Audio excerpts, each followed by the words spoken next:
Well guys, welcome back to yet another Why I Hate episode. I just want to quickly make sure that everyone is aware that if you click up at the top right of this video, next to the little eye, you can find a playlist to all the previous Why I Hate videos. And the reason I say this is because I've had some comments in the past few weeks where people have been asking where the series is, claiming that it has been over 4 months since the last Why I Hate episode, which is incredibly fucking confusing to me, so I figure maybe these videos aren't going out to your sub boxes, or maybe you're just not being alerted to them. So just to make you guys fully aware, here is all of the champions that I've done this year so far, in case you've missed it.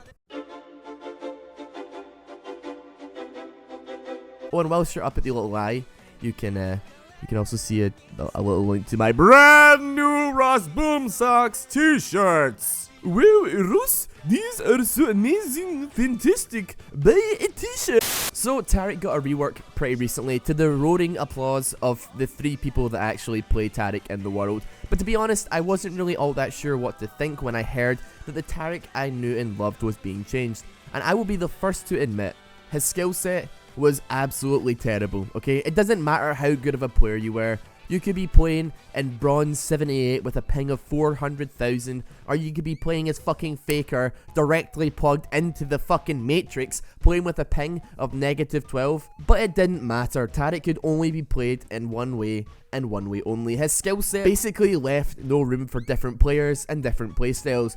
You walk up to the enemy, you throw a stun towards that enemy. If it hits, you walk up to the enemy, you use shatter. If the enemy is somewhat low after this happens, you press your ulti, you get some AD, and then you rinse and fucking repeat, all the while occasionally throwing in a heal now and then. That was it. That was all you fucking did. You were not rewarded in any way for doing anything different, and that was what you were left with as a champion. You were left with playing this autonomous fucking robot that just heals with a terrible telegraph stun that was basically impossible to get any actual use out of because it slowly flies through the air, just waving at everyone it passes as if it wants to be spell shielded. So what has Taric done with my favourite glam rock superstar, and has it been for the best? Like really ever since his rework, I have barely seen Taric in any games, which might be a good thing because he went from looking like the glammest looking lead singer of a kick-ass rock band to looking like the Crimson fucking Chin.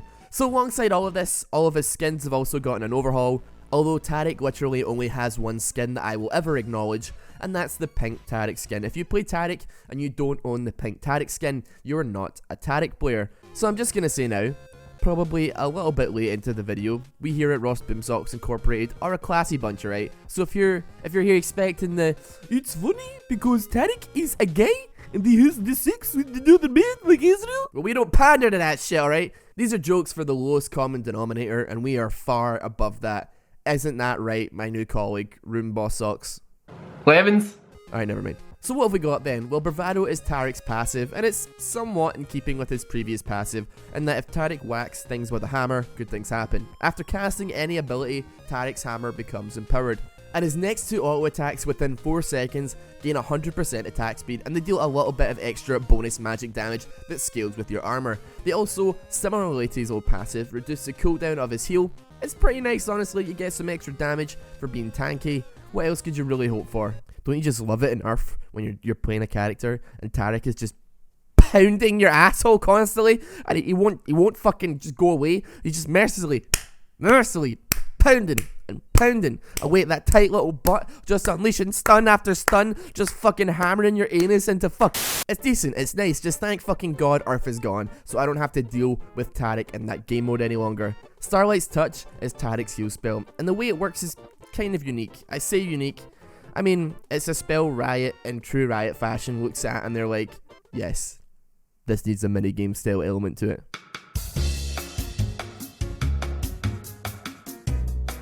So basically, guys, for Taric's heal, what we're gonna do is every time you cast this spell, a game of Minesweeper opens up, okay? You gotta win that game of Minesweeper. After that, you gotta go to these 2 coordinates in Second Life and find the Grand Wizard, alright? Now, once that's been done, he'll task you with stealing the Declaration of Independence. So do that. Now once you've found the treasure, you're gonna want to run through the streets screaming, recite the alphabet as violently as possible, and then become a skeleton. And then go to Tenpenny Tower, blow up Megaton, kill Toriel at the beginning of Undertale without feeling bad, and then you can surrender the game because you just wasted so much fucking time doing all this random shit. I literally, writing the script for this video, completely forgot what I was actually writing about, and I forgot I was writing about Taric's first spell. Holy fuck. So Starlight's Touch is a spell that stores charges periodically.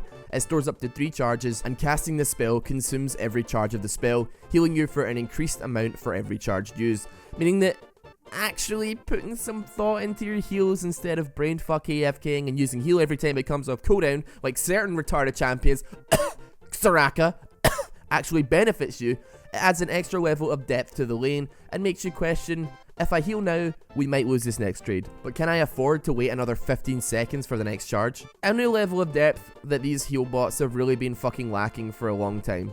And it's not just the base heal amount that increases with every charge. The AP increases from a 20% ratio and a 1.5 bonus percent health to a 60% AP ratio with a 4.5 bonus health scaling. That probably sounds like quite a lot, except that Taric's heal still does no fucking healing at all. It's fucking terrible. Supports are, without a fucking doubt, the most boring role in the game, and it's good that Riot are actually trying to move to change that up and do something different to make these champions fun to play, because honestly, you might disagree, but I used to support a lot. Back in the early seasons, a support was just shield every time it's up, or with Soraka, spam mana on your AD carry and heal every single time it's up.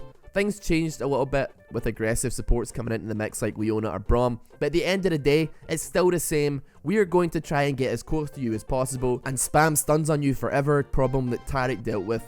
Only one real way of playing each support character with not really any wiggle room. So seeing some actual strategic changes to a role that isn't just use your ultimate every single time it's off cooldown, it's a step in the right direction, but I don't think they've really nailed it with Taric. Bastion is Taric's W, and it's a spell that replaces Shatter. On cast, Taric shields himself and a single nearby or targeted ally for 2.5 seconds, causing all spells casted by Taric to be replicated from the origin point of the ally. It shields for up to 12% of the target's maximum health, and passively gives any marked allies with this spell a bonus of up to 20% of Taric's armor. And that's great though. I mean, tank meta is so fucked already as it is, we might as well just drop Taric into the mix. Let's just run tanks bot lane now, get 12% of their health as a shield, extra 20% armor from Taric.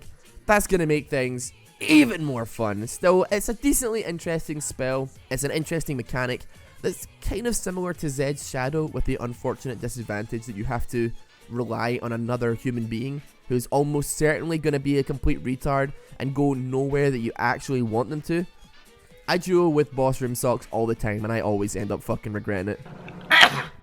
Now, Dazzle is Taric's E, and despite it keeping its name, the mechanics have changed drastically. On cast, Taric projects a beam of light in a line towards the target location, which erupts after a 1-second delay, which stuns the enemy for up to 1.5 seconds and deals up to 240 damage with a 50% AP ratio, and 30% extra damage based on bonus armor. Now, I'm beginning to notice a little bit of a fucking pattern here with all of these spells. Every single regular spell is on like a 15-second cooldown. Now, I'm not exactly a game balancer here, but if we're going to try and change the character who can only do one thing and one thing only, are we not kind of doing the exact same thing by making his cooldowns all pretty much exactly the same, with maybe a couple of seconds on either side here and there? But I mean, he's still going to use every single spell the second that they become available, because otherwise he is likely to die of sheer fucking boredom of just running around whacking minions with a hammer every so often. I mean, for real, assuming you don't wait for the charges to gather on your heal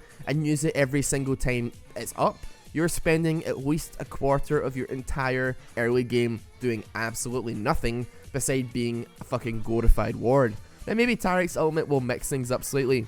Cosmic Radiance is Taric's ultimate, and it's really a little too simple. It is mega brainfuck simplistic. After 2.5 seconds of delay, Taric calls down the force of the universe and grants invulnerability to himself and all nearby allied champions for 2.5 seconds. Now, this obviously applies to the person who's been marked with your Bastion spell, so basically you can like cover quite a large distance and quite a lot of like space with this ultimate. You can apply it to quite a lot of your team as well. But that is it. That is literally all there is in the description. There's nothing else. No mini games to play, no buffs, no debuffs, just straight invulnerability, which in this game can be just a little broken, especially when you're giving it to 5 characters or up to 5 characters. I swear though, you get Taric and Kindred in the bot lane, Zac in the jungle, Zillion in mid, and Kayle in the top lane, and you have just created the ultimate never fucking die team composition I think League of Legends has ever seen. Trademarked RossBoomsocks, please do not steal.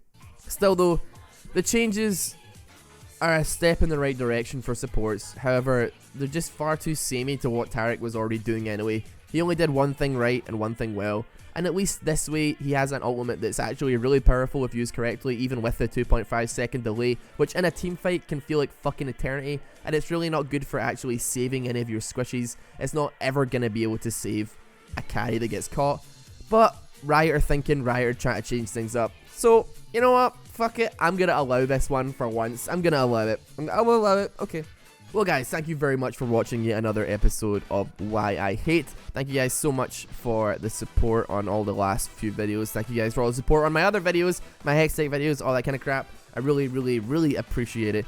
But today, I'm going to be giving you the rundown on some anime. Want to give another big shout out to Crunchyroll, who continued to sponsor this channel for so fucking long. And they're such cool guys, and they are helping me to like be a YouTuber. They're helping me to do these videos daily and help me push out more content, because YouTube revenue is 10 out of fucking 10. Let me just tell you that. So Crunchyroll is the experience that sponsors me, and if you're interested in anime, if you watch anime and you have nowhere to watch it, you can sign up for free at crunchyroll.com, and if I appreciate it if you use the / RossBoomsocks to sign up for a 30-day free trial. But it is a really fucking good service. It's all 1080p, fully subtitled for English. And also they have simulcasts, which is basically a service where they have a team full of 1,000 translating Japanese to English monkeys who translate anime from Japan as quickly as an hour after it's actually fucking aired in Japan. Which is what I want to talk about today,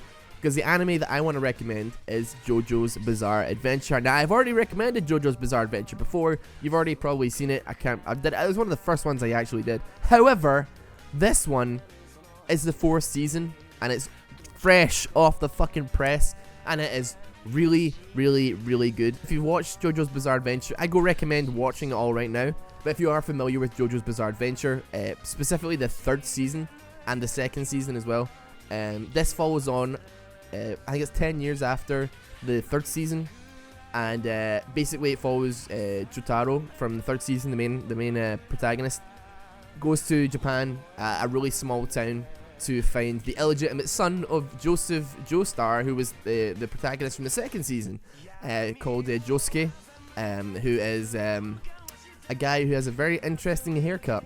And the main plot of it is that they're trying to get back this bow and arrow that kind of like, when it hits people, it gives them the ability to like summon a stand, which is like a persona that like has special powers, and they're trying to get that back and like get rid of it because it's obviously really dangerous and shit like that. And it's very similar to the 3rd season, and it's kind of a monster of the week. Every kind of episode there's like a new bad guy to fight, like in the 3rd season, which is what a lot of people liked about the 3rd season, because it was a lot of variety, and it was like a different enemy with different powers and a different location every single like week. So it's really good. The art style is fucking incredible, and the music, as with true JoJo's Bizarre Adventure style, is incredible as well. Definitely recommend go watching all the seasons first of all, and then go watch the 3rd season, because it's coming out with simulcast and it's really good. Regardless, guys, that's my recommendation. If you want to use crunchyroll.com / RossBoomsocks, I would really appreciate that. Apart from that, guys, this has been another Why I Hate. Thank you guys so much for watching, and I'll see you tomorrow.